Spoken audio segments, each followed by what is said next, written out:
Welcome to another deep dive. We are incredibly glad you're here with us today. Yeah, absolutely. So glad you're listening. If you are a fellow curious mind, someone who just loves breaking down how the world actually works, Hmm. or in today's case, how we might be getting something fundamentally backward about success and development, then you are in the exact right place. Yeah, we've got a really fascinating one today. We do. Our mission today is to examine the incredibly high pressure, intense world of youth activities. Right. We are going to dismantle this deeply ingrained cultural belief that almost all of us just accept as absolute truth. The idea that early, intense focus is the only viable path to greatness. Exactly. And to figure out why that blueprint might actually be completely flawed, we're pulling from some really incredible insights provided by the ACTIQO framework Yeah. and the parenting decision platform. We're digging into their data on what they call the myth of early specialization. It's such a pervasive idea. I mean, it is the water we swim in. Yeah, it really is. You, listening right now, you have undoubtedly seen this dynamic play out in your own neighborhood. Oh, for sure. We have all seen those kids who are barely in elementary school. Right. But they're playing on these elite travel teams. We see the weekend tournaments that require the hotel stays, the private one-on-one coaches for 8-year-olds. It's wild. It's become the standard. We look at the prodigies and assume hyper-specialization from day one is just the natural order of things. But the data we're looking at today offers a massive paradigm shift. It really does. Well, Because when researchers actually study the world's most elite performers, the absolute best of the best, they reveal that the conventional wisdom of start early, practice more is, well, it's often completely backward. okay, let's unpack this. Because to understand why that conventional wisdom is flawed, we really first have to understand why it is so incredibly tempting to believe in the first place. Right. The allure is strong. The allure of early specialization is a trap that is just very easy to fall into. The logic, on the surface at least, it seems flawless. Yeah, it goes like this. If you want a child to become successful in a sport or, in music or any competitive arena. They need to start as early as humanly possible. Exactly. And focus with laser intensity to get their 10,000 hours in. It feels incredibly intuitive. It's a simple linear equation that our human brains just love to latch onto. Start earlier plus practice more equals getting ahead of everyone else. Right, because it's a formula that feels safe. And controllable. Ah. When you're looking at a highly competitive world, having a linear formula feels like you're taking control of the chaos. And the reality on the ground reflects this perfectly. I mean, the ACTIQO data paints a very recognizable picture of youth activities today. It's led to a dramatic, really unprecedented rise in early specialization. We are talking about kids committing to a single sport or a single instrument at younger and younger ages. The findings specifically highlight kids who are still in first or second grade. First grade. Yeah, engaging in year-round, specialized training. They're on travel teams, crossing state lines every single weekend. They're enrolled in these highly specialized coaching programs that treat them like miniature professional athletes. And we really have to look at the psychology driving this massive cultural shift. Right. I mean, why are families willing to sacrifice their weekends, their budgets, their free time? All for an elementary schooler's specialized training. Right. It is driven by a very deep, very real root fear. Parental anxiety. Exactly. Yeah. Parents are looking at an increasingly competitive landscape, whether that's college admissions or athletic scholarships, and they are terrified that if their child doesn't specialize early, they will permanently fall behind their peers. But wait, I'm going to play devil's advocate here for a second. Okay, go for it. If I have a 7-year-old and my neighbor has a 7-year-old and their kid is doing 12 months of intense specialized soccer drills with a private coach, Right. while mine is just, playing tag in the backyard and maybe doing a little recreational basketball, doesn't simple math dictate that their kid is going to make the varsity team over mine in a few years? Yeah. How does the research account for that seemingly obvious advantage? That is exactly the fear that drives the entire industry. Right. And in the very short term, say, when they're 9 years old, yes, the kid who has been drilled on specific soccer tactics for 3 years will likely look better on the field. They'll make the elite 9-year-old team. Exactly. But the parenting decision platform highlights a crucial illusion here. Early technical proficiency does not equal long-term elite potential. Wow. The short-term advantage almost always washes out.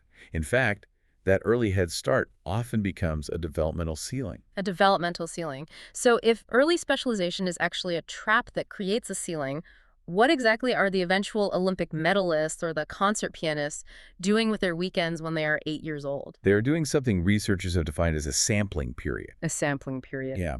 Instead of intense early focus, these eventual elite performers spent their childhoods exploring. They tried a bunch of different things. Exactly. They played multiple sports instead of just one. They experimented with different environments, different rules, different team dynamics. Different physical demands. Right. They were essentially casting a very wide net during those crucial developmental years. The sampling period, it's such a great concept. But let's really dig into the mechanics of this, because I think a lot of people assume that playing 3 sports casually is just about having fun. Or just keeping kids busy. Exactly. But the ACTIQO framework details exactly why this sampling period is so incredibly effective from a developmental standpoint. It actively builds a better foundation. Right. By developing a trifecta of crucial traits: coordination, creativity, and adaptability. Let's break those down, starting with coordination. Okay. When a child specializes early, say, in baseball, they're repeating the exact same rotational movements thousands of times. So they're developing very specific muscles and neural pathways. But ignoring others. During a sampling period, by moving their bodies in different ways across different sports. Like gymnastics for full-body spatial awareness. Or soccer for lower body dexterity, swimming for cardiovascular endurance. They build a much more robust, holistic, physical intelligence. Exactly. Their central nervous system learns a wider vocabulary of movement, which actually protects them from the overuse injuries that plague early specializers. That makes perfect sense. They're building a broader athletic base. And then there's the second trait, creativity. Yes. How does playing multiple sports or mixing sports with music or art build creativity in a way that specialization doesn't? It comes down to problem solving. When a child only plays one highly structured sport, their brain learns to solve problems within a very strict, rigid set of rules. Okay. But when you expose them to different games with varying structures, going from the strict, referee-controlled environment of a basketball court To the more free-flowing, self-governed dynamic of a neighborhood pickup game. or a skate park, their brain is literally rewiring how it approaches rule sets and risk. They learn to improvise. They take a tactical idea they learned in hockey and subconsciously apply it to how they move into open space on a lacrosse field. Exactly. That cross-pollination of ideas is the root of athletic and intellectual creativity. Which naturally leads into the third trait, adaptability. I imagine this isn't just physical adaptability, but psychological as well. Absolutely. Think about the ego resilience required during a sampling period. Oh, that's a great point. If you're the star player on your travel soccer team, but then you transition to a spring track season where you've never competed before, You have to learn how to be a beginner again. you learn how to struggle, how to adjust to new environments, and how to take direction in an area where you aren't naturally gifted. That psychological flexibility is paramount for long-term success. You learn how to thrive in varying environments rather than demanding the environment cater to your specific narrow skill set. So by playing soccer in the fall, basketball in the winter, and maybe taking a totally unrelated theater or art class in the spring, A child is actually building a massive, multifaceted toolkit. the data shows that elite performers built these broad athletic and mental skills first. They built the foundation wide, and then only eventually did they narrow their focus down the road when they found the perfect fit. Which brings us to an uncomfortable truth we have to confront. Yeah. If the sampling period is so clearly beneficial for long-term development, why does early specialization backfire so spectacularly in the long run? And the data from the parenting decision platform dives deep into this, the emotional and psychological toll of the start early mindset. Right. And we all know what the result of that toll looks like on the surface. We're all familiar with burnout. We all seen it. We've all seen the star 10-year-old athlete who completely quits their sport by age 14, refusing to ever pick up a bat or a ball again. It's tragic. But the ACTIQO framework looks at the underlying mechanics of burnout, which is fascinating. It's not just about a kid being physically tired from too many practices, is it? Not at all. Physical fatigue can be fixed with a few days of rest. True burnout is deeply psychological. The data points out that burnout happens specifically when the external pressure to perform outpaces a child's internal, intrinsic motivation. It's a sequence of events. Exactly. Children are placed into high-stakes environments, feeling an immense pressure to execute long before they have actually developed their own personal drive to pursue that activity deeply. That is a critical distinction. Pressure to perform before internal motivation exists. That means Yes. the adults in the room, the parents, the coaches, the private trainers are supplying all the fuel for the engine. They're the ones managing the schedule, demanding excellence, analyzing the post-game stats in the car ride home. And the child is just the passenger carrying the weight of all those adult expectations without actually having their own internal fire for the activity. Exactly. And when adults are supplying all the fuel, eventually the system breaks down. It has to. What's fascinating here is how the researchers contrast that fragile pressure cooker environment with the incredible power of genuine internal drive. The internal drive that comes from the sampling period. Let's trace it back to that. When a child is allowed to sample, to try different things without the weight of their parents' financial and emotional investment hanging over their head. They're operating purely on curiosity. And eventually, through that broad exploration, they discover an activity that they genuinely, deeply enjoy. And when they find that specific fit, the motivation completely flips. It goes from external to internal. It's the difference between being pushed from behind by your parents and being pulled forward by your own innate curiosity. The sources point out the undeniable practical result of this. Kids practice because they actually want to. They go out to the driveway to shoot hoops for hours, or they pick up their guitar in their bedroom until their fingers blister. Not because a Google Calendar notification told them it was time for practice. But because they are excited. They are inherently curious about their own potential to get better. And this is the absolute core of sustainable success. External pressure, that fear-based need to keep up with the travel team, or justify the cost of the private coach. It requires constant, exhausting energy from the parents. And it slowly drains the child. But intrinsic motivation is an infinitely renewable resource. Yeah. The research on athlete and performer development clearly shows that many of those who actually reach the elite level specialized much later than people expect. They waited until that internal fire was lit. Once they found the domain that truly fit their physiological and psychological profile, then they focused seriously. And because the drive was their own, they could easily sustain the intense, grueling effort required to become elite. So what does this all mean for you? That's the big question. Whether you are a parent navigating this crazy, hyper-competitive landscape, an aunt and uncle, or just someone fascinated by human development and performance, how do we actually apply this data? Well, the Parenting Decision Platform offers a brilliant new framework for families. It suggests that we need to fundamentally change the entire interrogation process we put ourselves through when looking at our kids' schedules. The old framework had us constantly agonizing over the timeline. The persistent, nagging question in the back of every parent's mind was always, how early should my child specialize to give them the best chance? The data strongly suggests we need to throw that question out entirely. It's just the wrong metric. It is.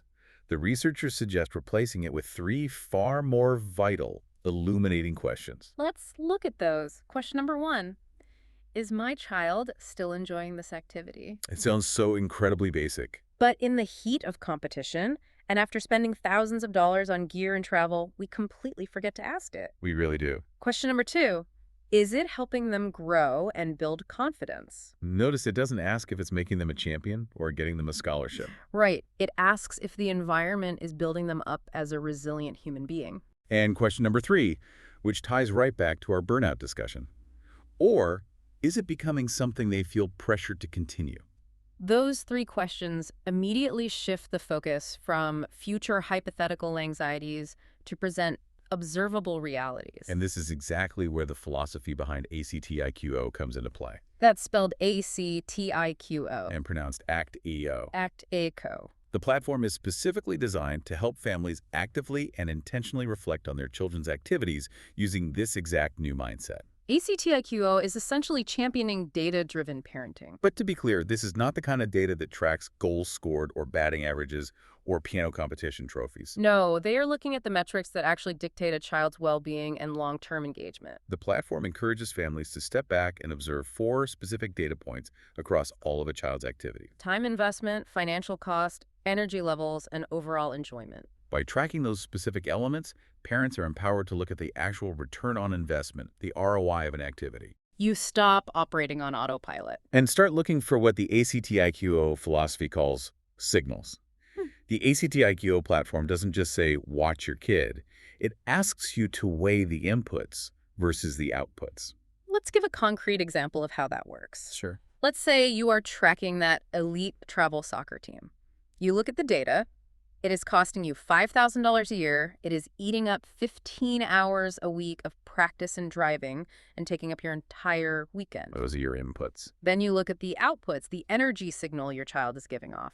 If the car ride home is dead silent, if they are showing pure exhaustion, stress, and tears before practice, The data is objectively telling you the investment is failing. the ROI is deeply negative, regardless of how good the team is. Exactly. And you contrast that with a different signal. Maybe you track a $50 after-school art club. Or a local recreational volleyball league that practices once a week. The time and financial inputs are minimal, but the output signal is overwhelmingly positive. Your child comes home buzzing with ideas, they're energized, and you can visibly see it building their confidence. When you map it out like that, the data makes the decisions for you. The sources make a really poignant observation here about the psychology of scheduling. They note that when you start tracking these signals, you'll find that some activities don't even add acute stress. They simply exist to fill space on a busy schedule. That phrase, fill space on a busy schedule, is incredibly telling. It speaks right back to that root fear we discussed at the very beginning.